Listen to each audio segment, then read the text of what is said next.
Hello and welcome back to the Fire Burns Within channel.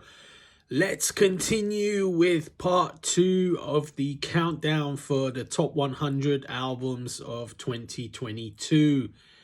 In this part, we're counting down from 75 down to 51. Okay, let's not waste any more time. Let's get on with this. Number 75 is a band called Morten, and the album is called Horror of Daniel Wagner. Morten is Max Morten, basically. He's a Ukrainian chap, believe it or not, and he basically has got a melodic metal project here with a sort of like a concept album, if you want. Very good album indeed. Very good vocals, very melodic, very good production. Really awesome album. 74th place, we've got Brideer and Aegis of Athena. Brideer is a Japanese all-female melodic heavy metal band. This is really good instrumental wise, especially very sort of progressive almost. A little bit of Dream Theater going on in there at times, but very progressive throughout. The vocalist is sort of not the best, but she's okay. But musically, the band is just awesome. In 73rd place, we've got Palace and One for the Road. Palace is Michael Palace. This is his solo album. He's got about 3 or 4 solo albums now. This is really good. It's sort of modern melodic AOR. It's a little bit sort of more modern than some AOR bands, which are more 80s fixated. Palace is a little bit more modern, but it's also got a very lush 80s sound to it as well. So it's got a foot in both camps, if you like. In 72nd place, we've got Trick or Treat and Creepy Symphonies. Trick or Treat, Italian power metal band. Happy melodic power metal. Alex Conti on vocals. I just love this, guys. They're so happy, make you feel good, put a smile on your face. Just, you know, it's just the type of music that I really enjoy. In 71st place, we've got Dorothy and Gifts from the Holy Ghost. Dorothy is actually the name of the lady who sings in this. It's basically her solo album, if you like, but it was I think it was written mainly for her, or she co-wrote the album with a couple of guys, one of them being Trev Lukather, Steve Lukather's son. I really like this album. It's really modern, melodic. Her vocals, Dorothy's vocals, are just superb. I love her vocals. You know, if you like, say, Hailstorm, I would definitely check out Dorothy. Okay, in 70th place, we've got Windrose and Warfront. Windrose, Italian power metal. Check out Windrose, they're fun, a lot of fun. Heroic, anthemic, power metal with mainly a dwarf fixation. Very good stuff. In 69th place, it's a biggie. It's Mr. Ozzy Osbourne and Patient Number 9. This album is really enjoyable. I like this much more than the previous one, Ordinary Man. I really enjoyed this album from Ozzy. I think it's probably one of his best recent albums. In 68th place, we've got Grail Knights, Muscle Bound for Glory. Grail Knights is a power metal band with a very sort of over-the-top, cheesy, cartoonish type of image, similar to the band Victorious, actually, also from Germany. Grail Knights is fun. This album is just fun. It's got some really catchy tunes on it. If you like power metal, especially the super cheesy kind, then check out Grail Knights. Next, in 67th place is Zentrix and 7 Words. Zentrix is UK thrash metal, very solid, rock solid album, great production, very much like Testament. If you like modern day Testament, then check out Zentrix. In 66th place, we've got Pearls and Flames, and the album is called Reliance. This is an AOR throwback type of album, very, very 80s fixated, really enjoyable, really melodic. Well worth checking out if you like 80s AOR. Next, in 65th place, we've got an unknown band, Intruder Incorporated, Shards of Time. They play melodic thrash metal or just straight ahead thrash metal. Really good thrash metal, these guys. Really enjoyed this one. Rock solid, unknowns, well worth seeking out. In 64th place is Sinner and Brotherhood. Sinner is back, Matt Sinner's own band. This is a really good effort, very melodic, very much heavier than before as well. This is a real return to classic Sinner form. Next one in 63rd place is Silent End and Never Ending War. This is a new band to me. They play sort of melodic thrash / power, but mainly melodic thrash metal.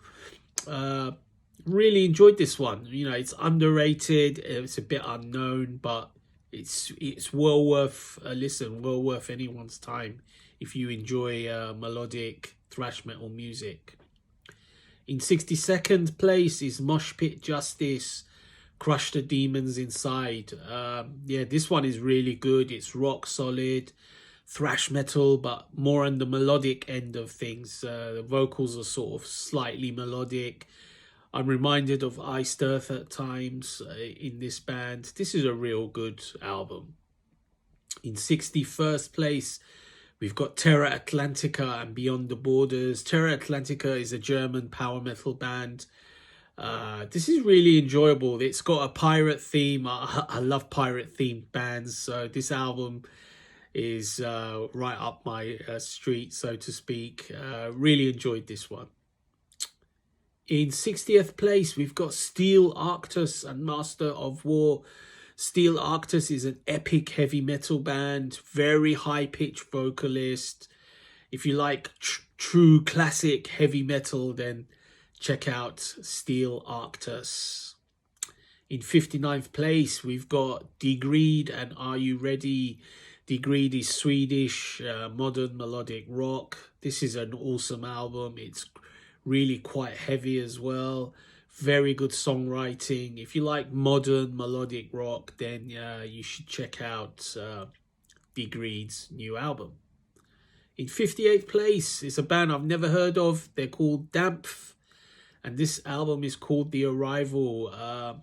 This was a real surprise for me when I heard it. I really enjoyed this. They're sort of like a sort of, I don't know, semi-industrial, but they're also very melodic as well. So very catchy, very anthemic heavy metal. So I really enjoyed the songs on this Dampf album. Next, in, where are we now? I've lost my track. In 57th place, there's another new band to me. They're called Heavy Metal Purse. And the album is called Jumalia Paossa. They're from Finland. They sing in Finnish. They do epic sort of Finnish style folky power metal. I really enjoyed this one. I think it's a really enjoyable album. It's sort of, because it's sung in Finnish, it sort of feels authentic, if you like. I really like the album. Next, in 56th place, is again a new band to me. They're called Sonivinos, and the album is called Sonicated Intravaginal Insemination in Numbers. That's the biggest mouthful of a name on this video, that's for sure. Sonivinos plays crazy technical death metal, just blasting away, rapid fire drums, killer guitars, and everything else is thrown in as well. Everything else that you'd expect in a tech death album.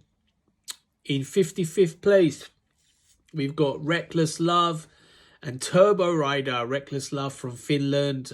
This is a a throwback to the 80s style of an album. It's got a strong synthwave flavor, which I actually like. Some of their older fans didn't, I think they don't like the synthwave, but I think it suits them down to the ground. I mean, they still got the nice melodic guitars, but now they've got those sort of synthwave keyboards, which I personally really like as well. In 54th place, we've got Moonlight Haze and Animus. Moonlight Haze is a melodic symphonic female fronted band, very good band from Italy, very melodic, fantastic production, grand sounds, you know, typical of the European symphonic power metal style. You know, they're right at the top of the tree in my opinion. In 53rd place, we've got a new band to me. They're called Quintessence, and it's a self-titled release. I really enjoyed this. They're sort of a modern hard rock band, if you want, but with great, open, big melodies, good singing. I really enjoyed this one. This one went under the radar for most people, I guess, but for me, I really enjoyed the Quintessence album. Two more albums to mention. In 52nd place, we've got Fire Phoenix and a self-titled album. Fire Phoenix is a new band to me again. They play German. They play melodic power metal. They're from Germany. This is really good. I really enjoyed this. I like the production. I like the singing. I just like the songs. The songs, you know, are memorable and they just hit home well enough. And the last album from part 2 of my rundown is The Mighty Queensryche and Digital Noise Alliance in 51st place. Yeah, Queensryche needs no introduction. They're a great band. They've been going a long time. Even with Todd La Torre now, they've done three albums, I think, with him. And this is definitely the best album that they've done with Todd. You know, he sounds really good. Actually, he sounds a little bit less like Geoff Tate now. He's sort of got his own character, which is a good thing, really. You know, it's good to have your own character. The songs are really catchy as well. They've got sort of hints of their glorious past. You know, you get little hints of it. I mean, obviously, it's not as good as some of their real classics, but it's giving you hints, you know, it's getting you close, and it's making you think of classic Queensryche. Okay, that was it. Part 2 of my countdown from 100 down to 1. Stay tuned for part 3, as always.